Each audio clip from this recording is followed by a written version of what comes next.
তো আপনারা চূড়ান্ত তালিকায় আপনাদের ভোটারের নাম, অর্থাৎ আপনার নাম অ্যাপ্রুভ হয়েছে কিনা, বা আপনার নাম ডিলিট হয়ে গেছে কিনা, বা আপনার আন্ডার অ্যাডজুডিকেশনে আছে কিনা, সেটা আপনারা ভোটার লিস্ট ডাউনলোড না করেও সরাসরি ভেরিফিকেশনের মাধ্যমেই জানতে পারবেন। অর্থাৎ অনলাইনের মাধ্যমে শুধুমাত্র আপনারা ভোটার কার্ড নাম্বার দিয়েই জেনে নিতে পারবেন যে আপনার চূড়ান্ত তালিকায় আপনার ভোটার কার্ডটি কি অবস্থাতে আছে। সেজন্য আপনারা গুগলে যাবেন, গুগলে যাওয়ার পর লিখবেন ভোটার কার্ড ভেরিফিকেশন, এটা লিখবেন। লেখার পর প্রথমে যে অপশনটা আছে দেখুন সার্চ ইন ইলেক্টোরাল, এই অপশনটায় ক্লিক করবেন।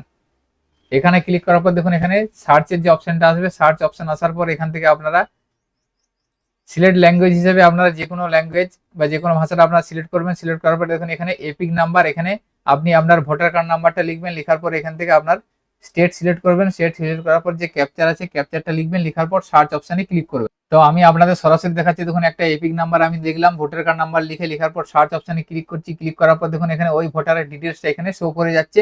অর্থাৎ যদি আপনাদের ভোটার কার্ড নাম্বার দিয়ে সার্চ করার পর আপনার ডিটেলস এখানে শো করে যায়, তাহলে আপনারা ধরে নেবেন যে আপনার ভোটার কার্ডটি অ্যাপ্রুভ অবস্থায় আছে, অর্থাৎ চূড়ান্ত তালিকায় অ্যাপ্রুভ হয়েছে। সেক্ষেত্রে আপনার কোনো সমস্যা নেই। তো আমি আর একটি অন্য ভোটার কার্ড নাম্বার দিয়ে সার্চ করছি, দেখুন সার্চ অপশনে ক্লিক করলাম। এরপর দেখুন আছে নো রেজাল্ট ফাউন্ড, অর্থাৎ যে ভোটার কার্ড নাম্বারটা দিয়ে আমি সার্চ করছি এই ভোটার কার্ড নাম্বারে কোনো রেজাল্ট শো করছে না, অর্থাৎ এই ভোটার কার্ডটি চূড়ান্ত তালিকায় নেই, এই ভোটার কার্ডটিকে ডিলিট করে দেওয়া হয়েছে।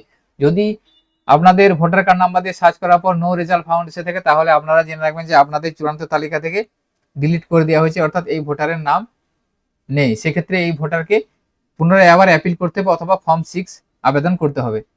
তো আমি অন্য আরো একটি ভোটার নাম্বার দিচ্ছি, দেখুন এখানে এপিক নাম্বার দিয়ে ক্যাপচারটা দিয়ে সার্চ অপশনে ক্লিক করলাম। সার্চ অপশনে ক্লিক করার পর দেখুন এখানে মেসেজ আসছে ইলেক্টর ইজ আন্ডার অ্যাডজুডিকেশন, অর্থাৎ এই ভোটার কার্ডটি অ্যাডজুডিকেশন আন্ডারে আছে, অর্থাৎ এখনো ডকুমেন্টস যাচাই করা হয়নি। পরবর্তী সময় এই ভোটারের ডকুমেন্টস যাচাই করা হবে। অর্থাৎ এইভাবে আপনারা ভোটার নাম্বার দিয়ে সরাসরি সার্চ করে দেখে নিতে পারবেন যে আপনার ভোটার কার্ডটি চূড়ান্ত ভোটার তালিকায় কি অবস্থায় আছে। অর্থাৎ আপনাকে চূড়ান্ত ভোটার তালিকা ডাউনলোড না করেও আপনারা ভোটার নাম্বার দিয়ে জেনে নিতে পারবেন যে আপনার ভোটার কার্ডটি অ্যাপ্রুভ হয়েছে কিনা, বা ডিলিট হয়েছে কিনা, বা আন্ডার অ্যাডজুডিকেশনে আছে কিনা। তো আজকের ভিডিওতে এই ইনফরমেশনটি আপনাদের সাথে শেয়ার করার ছিল। সকলের সুবিধার্থে ভিডিওটি শেয়ার করবেন।